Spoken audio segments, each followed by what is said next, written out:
Hello, people of YouTube. We are going. This is part 1 of 3 on politically correct ministry.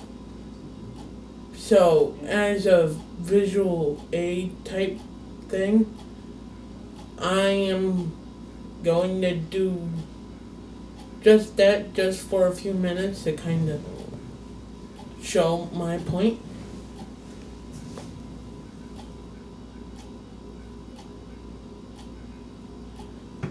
And it's kind of hard to do ministry without some scripture backing.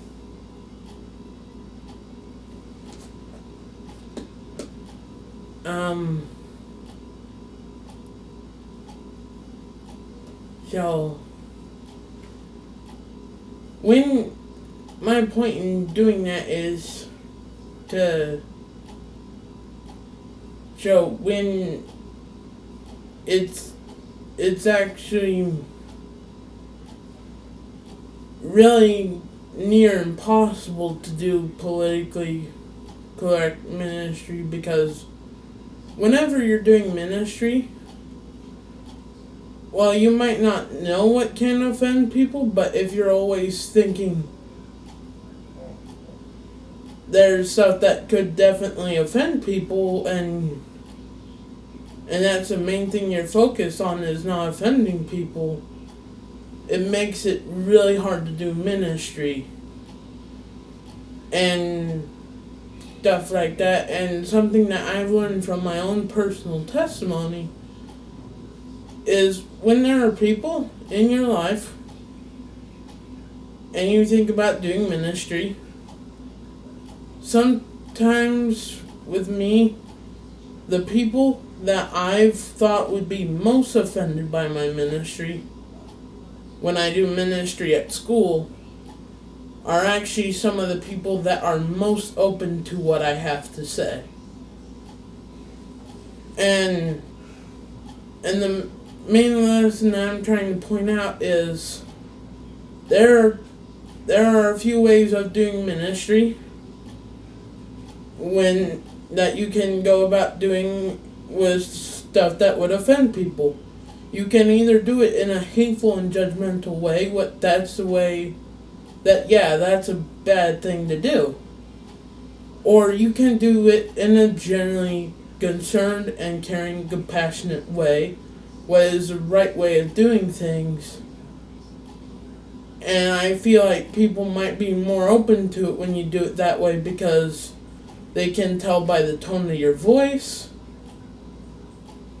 and the look on your face and stuff that the reason why you're saying things is because you generally care about other people and what happens to other people. And so for this video, I'm going to tell the Bible story of another person that did this, that even struggled and was hesitant to do this, kind of like how I was too at a time. And we're talking about the story of Moses. Some background information on Moses was around the time he was born. The Egyptian emperor at the time had enslaved the Israelites, and they were going to kill all the boys under 2, I think, or all the newborns and stuff in Egypt from Israel.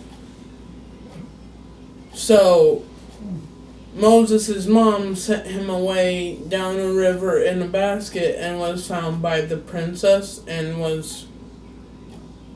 or the queen, and was raised as royalty. And he had a brother who, when they grew up, his brother became Pharaoh,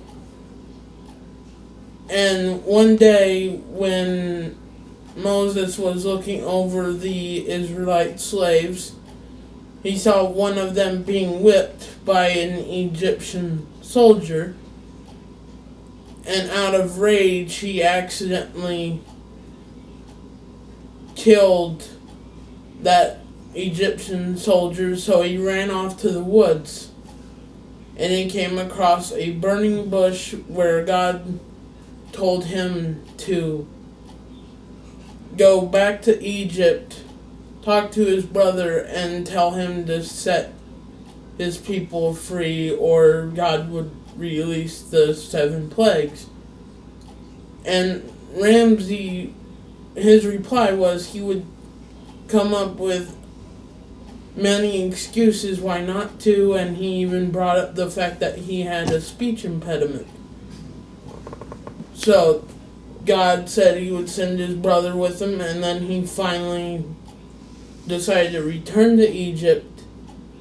And after the last plague, what is still a holiday celebrated by a few religions known as Passover, and when it comes closer to time, I'll probably go more in depth to the plague closer to the times of that holiday. But the main thing is, everything generally worked out okay, even though there were some trials and rough patches. He was still successful, and God was proud of him in the end. And so it mainly depends on the delivery of saying what you're saying, and you don't really know how someone might react to ministry until you're brave enough to share it with them.